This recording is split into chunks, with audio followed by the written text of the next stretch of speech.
Good morning students, myself Shan Patel.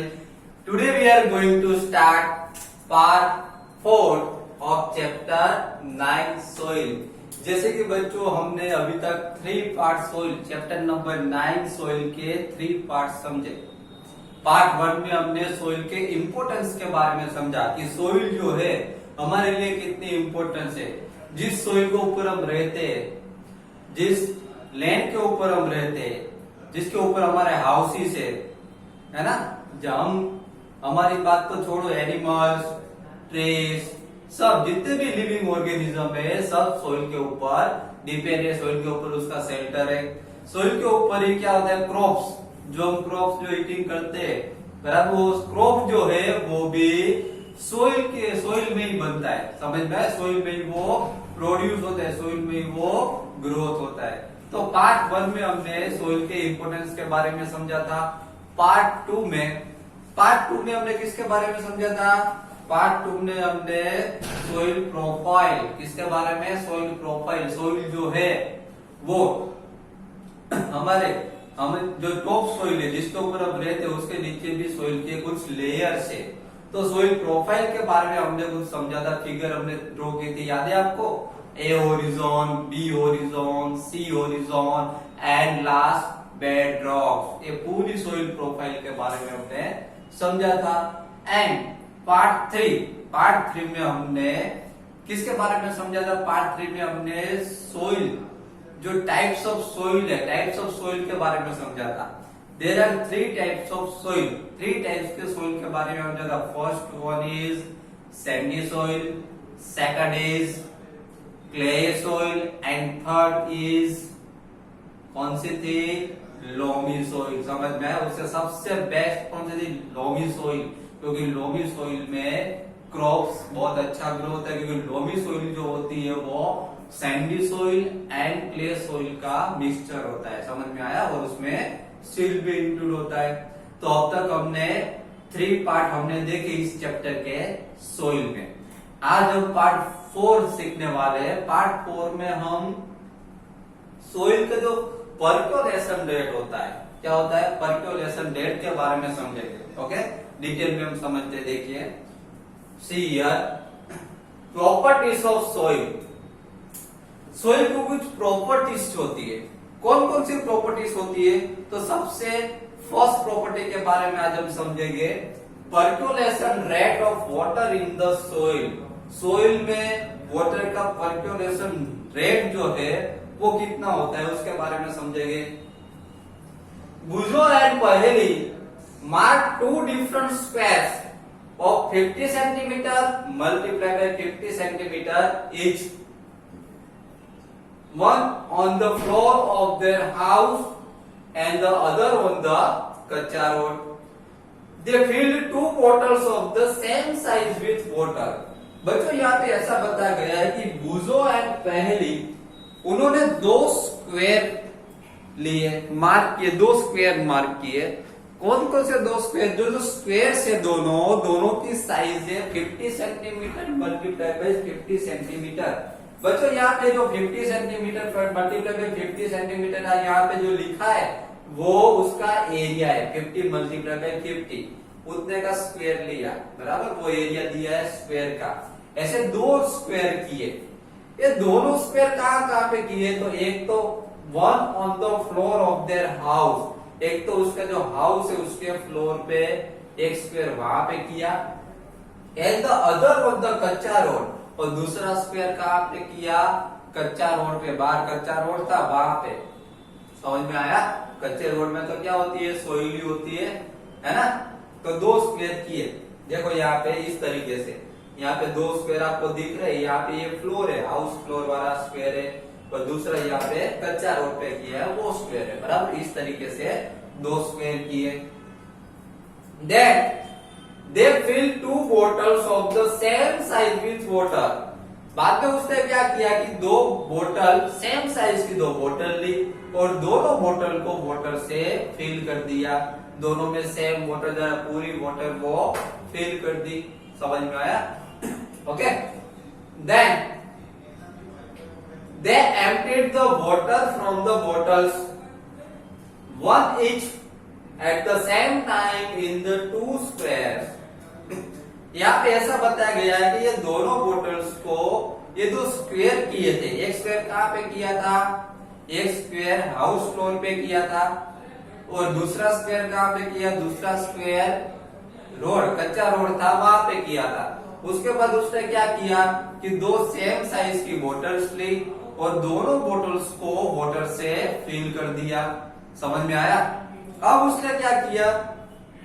अब उन्होंने अब उन्होंने क्या किया? अब दोनों ने वो जो बोटल्स फिल की थी, एक बोतल जो है वो जो उसके घर पे जो हाउस में जो स्क्वायर उसने ड्रॉ किया था उसके ऊपर डाली, फ्लोर के ऊपर।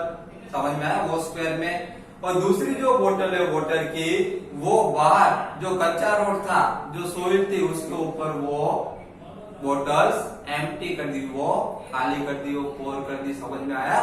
ओके।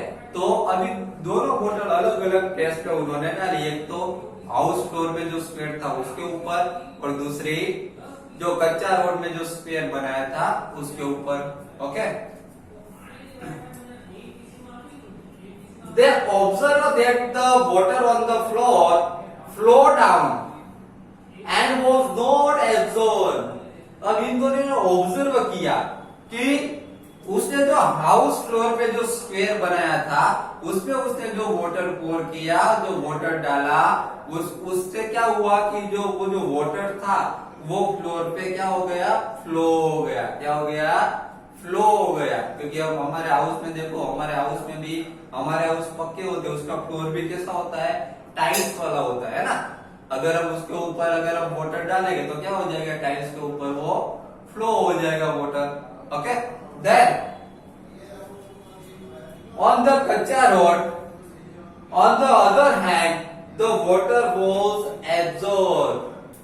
और यहाँ पे क्या हुआ? दोनों में डिफरेंस क्या आया कि वो जो उसका जो हाउस था, हाउस फ्लोर था, उस स्क्वायर में जब वाटर पोर किया, वाटर डाला तो वो फ्लो हो गया। और कच्चा रोड में जो स्क्वायर बनाया था उसमें वाटर डाला तो क्या हो गया? वो वाटर एब्सॉर्ब हो गया। जो सोइल थी, क्योंकि वहां पे कच्चे रोड में तो सोइल होती है, सोइल ने क्या किया? वो जो वाटर था वो एब्सॉर्ब कर लिया। समझ में आया? तो ये जो एब्सॉर्ब किया बच्चों, ये जो वाटर एब्सॉर्ब किया, ये वाटर एब्सॉर्ब करने की जो कैपेसिटी है उसको ही परक्योलेट कहा जाता है। क्या कहा जाता है? परक्योलेट। ये वाटर का परक्योलेट हुआ, वो एब्सॉर्ब हुआ। समझ में आया? तो परक्योलेट का मीनिंग आपको समझ में आया? परक्योलेट मीन्स क्या? कि कोई भी थिंग्स वाटर को कैसा एब्सॉर्ब करती है, उस कैपेसिटी को परक्योलेट कहा जाता है। ओके। देन समझ में आ गया ना बच्चों? यहाँ पे फिगर्स में भी वही दिखाया गया है। ये देखो दोनों फ्लोर है अलग अलग। ये जो है वो हाउस फ्लोर है और दूसरा ये जो स्क्वायर दिखाया गया है वो कच्चा रोड वाला जो स्क्वायर है। हाउस फ्लोर के ऊपर जब ये जो बोतल जब एम्प्टी की, बोतल जब पोर की हाउस फ्लोर के ऊपर तो वो फ्लो हो गया था। और यहाँ पे जो बोतल है वो, ये जो बोतल है वो जब पोर की, जब इसके ऊपर वाटर डाला कच्चा रोड वाला, तब क्या हो गया? कच्चा रोड में जो सोइल थी उसने क्या कर लिया? वो वाटर को एब्सॉर्ब कर लिया। बराबर। एब्सॉर्ब का मतलब क्या होता है बच्चों? परक्योलेट। समझ में आया? वही परक्योलेट होता है। Okay. Clear? Then percolation rate. अभी बच्चों हमें परक्योलेशन रेट फाइंड करना हो तो परक्योलेशन रेट हम किस तरीके से फाइंड करते हैं वो मैं आपको समझाता हूं। See here, at the place where you collect the soil, pour 200 millilitre water in the soil. बच्चों यहाँ पे ऐसा बताया गया है कि ये हमको एक प्लेस सिलेक्ट करनी है जहां पे हमको सोइल कलेक्ट करनी है। सबसे पहले तो क्या करो? सोइल कलेक्ट करो। अगर हमको सोइल कलेक्ट ना करनी हो तो हम फार्म में जाके भी, बराबर, फील्ड में जाके, खेत में जाके भी ये जो परक्योलेशन रेट जो है वो हम फाइंड कर सकते हैं। यहाँ पे हमको जो एक्टिविटी है उसमें बोला गया है कि collect the soil. Soil collect करने के लिए बोला गया, बराबर। हम सोइल कलेक्ट करेंगे। सोइल कलेक्ट करने के बाद क्या करेंगे? pour 200 millilitre water in the soil. Soil collect की, वो जो सोइल जो थी उसमें क्या किया? pour 200 millilitre of water. उसके ऊपर सोइल के ऊपर 200 मिलीलीटर ऑफ वाटर उसमें पोर किया, उसमें डाला। समझ में आया? Okay, then note the time when you start pouring water. यहाँ पे बच्चों ऐसा बताया गया है कि जब आप वाटर पोर करने का स्टार्ट करो, जब सोइल में जब वाटर डालना स्टार्ट करो, तब आप टाइम नोट डाउन करो, कितने बजे, बराबर। When all the water has percolated, note the time again। जब पूरा वाटर जब परकोलेट हो जाता है, जब एब्जॉर्ब हो जाता है, पूरा परकोलेट का मतलब होता है वो एब्जॉर्ब हो जाएगा, सोइल में क्या हो जाएगा, एब्जॉर्ब हो जाएगा, परकोलेट हो जाएगा। जब पूरा वाटर जब परकोलेट हो जाता है, जब एब्जॉर्ब हो जाता है, तब फिर से टाइम नोट डाउन कर दीजिए कि कितनी मिनट हुई। ये जो एब्जॉर्ब करने में, परकोलेट करने में कितनी मिनट लगी, वो टाइम आपको क्या करना है, टाइम आपको नोट डाउन कर लेना है। समझ में आया? Okay, then for example, suppose that for a certain sample it took 20 minutes for 200 milliliter to percolate। so यहाँ पे बच्चों एक एग्जांपल दिया है कि अगर हमें परकोलेशन रेट फाइंड करना हो, तो उसका यहाँ पे हमको एक एग्जांपल दिया है कि समझ लो कि हमें 20 मिनट्स लगते हैं, 200 मिलीलीटर जो वाटर है वो परकोलेट होने में, वो एब्जॉर्ब होने में अगर 20 मिनट्स लगते हैं, तो उसका परकोलेशन रेट फाइंड करना हो तो किस तरीके से करेंगे। तो परकोलेशन रेट का फॉर्मूला ये है, percolation rate is equal to amount of water divide by percolation time. Percolation rate अगर हमको फाइंड करना हो तो उसका फॉर्मूला हम लिखेंगे amount of water. Amount of water का मतलब है कितना वाटर हमने यूज किया। तो यहाँ पे देखो हमने कितना वाटर यूज किया, 200 मिलीलीटर। कितना वाटर परकोलेट किया, 200 मिलीलीटर। तो यहाँ पे अमाउंट ऑफ वाटर लिखेंगे divide by percolation time. Percolation time कितना है, परकोलेशन होने में, वाटर को एब्जॉर्ब होने में, उसको परकोलेट होने में कितना टाइम लगा। तो कितना टाइम लगा यहाँ पे लिखा है, कितना टाइम लगा, 20 मिनट्स। कितना टाइम लगा, 20 मिनट्स। तो अगर हमको ये परकोलेशन रेट फाइंड करना हो तो हम यहाँ पे इसका अमाउंट यहाँ पे लिख देते हैं। परकोलेशन रेट फाइंड करना हो तो इसका अमाउंट लिख देंगे, है ना। सबसे पहले तो amount of water, amount of water, कितना वाटर हमने यूज किया, कितना वाटर यहाँ पे परकोलेट हुआ, तो यहाँ पे लिखा हुआ कितना, 200 मिलीलीटर। तो अमाउंट ऑफ वाटर के प्लेस में हम क्या लिख देंगे, 200 millilitre. Okay, then divide by percolation time. यहाँ पे हमको परकोलेशन टाइम कितना लगा, मीन्स परकोलेशन वाटर को एब्जॉर्ब होने में कितना टाइम लगा। तो यहाँ पे दिखाया गया 20 मिनट्स। कितना टाइम लगा, 20 मिनट्स। तो यहाँ पे डिवाइड बाय हम क्या लिखेंगे, 20।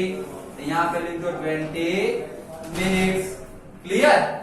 अभी मैं 200 को 20 से डिवाइड करूं तो सबसे पहले तो यहाँ पे 0 0 कट हो जाएगा बच्चों, है ना। अभी क्या बचा हमारे पास, ऊपर 20 बचा और नीचे 2।